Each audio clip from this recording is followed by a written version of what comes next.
this way. Your job's a joke, you're broke, your love life's DOA. It's like you're always stuck in second gear, when it hasn't been your day, your week, your month, or even your year. But I'll be there for you when the rain starts to pour. I'll be there for you. Mark Zuckerberg was born on May 14, 1984, and by the age of 12 he invented the messaging program ZuckNet. This was not only used within his family, but was later used within his father's dental business. During his time in high school, he invented the early versions of the app Pandora, and AOL and Microsoft reached out interested in buying the software and hiring the young teenager, but he declined those offers. During his time at Harvard, he created the program FaceMash, which was deemed inappropriate because it placed two individuals side by side and you voted on who you saw as hotter. He later then wanted to create his own social networking site, which he named The Facebook. He later then dropped out of Harvard after his sophomore year and moved the company to Palo Alto, California, and by the end of 2004, Facebook had 1 million users. Let's talk about the cultural norms of Facebook. It was in 2012 when Mark Zuckerberg decided to pick Frank Gehry to design the Facebook headquarters in Menlo Park, California. The goal was to give the Facebook family a system that they can manipulate. What this meant was that the Facebook family was able to present any kind of artwork or any ideas they wished to write down anywhere within the Facebook environment. According to Mark Zuckerberg's financial report, even though he still owns at least 13% of his company's revenue, he still manages to have a net worth of $78.9 billion.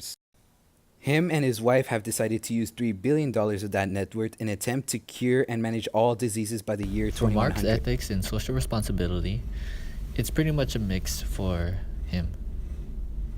He is one of the few executives to respond to most pressuring issues and on time, as he is a community-minded leader, and at the same time he would address them in an ethical manner.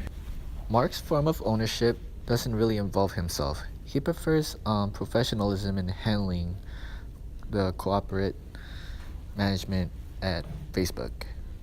And he keeps in touch with the changing business environment as he involves his Facebook app with the messenger. So is Mark Zuckerberg a good leader? We think so, and here's why. Number one, he has a vision. From the start, he's always wanted to create a more open and connected world. He's always thinking ahead with his overall goal in mind. Number two, he's comfortable being uncomfortable. He put in hard work in building his company and often had to step out of his comfort zone, especially by speaking to large audiences. Number three, he's willing to make mistakes. Zuckerberg is willing to take risks with his business in order to grow it like any good leader.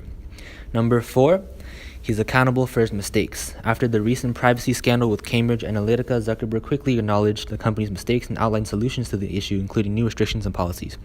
And number five, he builds meaningful connections with others, including PayPal co-founder Peter Thiel and Napster co-founder Sean Zuckerberg's business, Facebook, is very international with billions of active users worldwide. The social network hit 1 billion users in 2012 and is currently sitting at about 2.19 billion.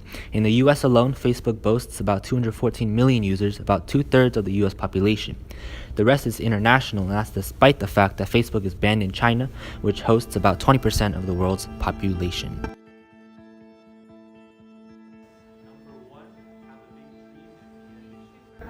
Break boundaries and venture daringly and rapidly. Do your best, work smart and hard. Be flexible and be willing to change. No depression. You don't have to be perfect, just finish. Finally,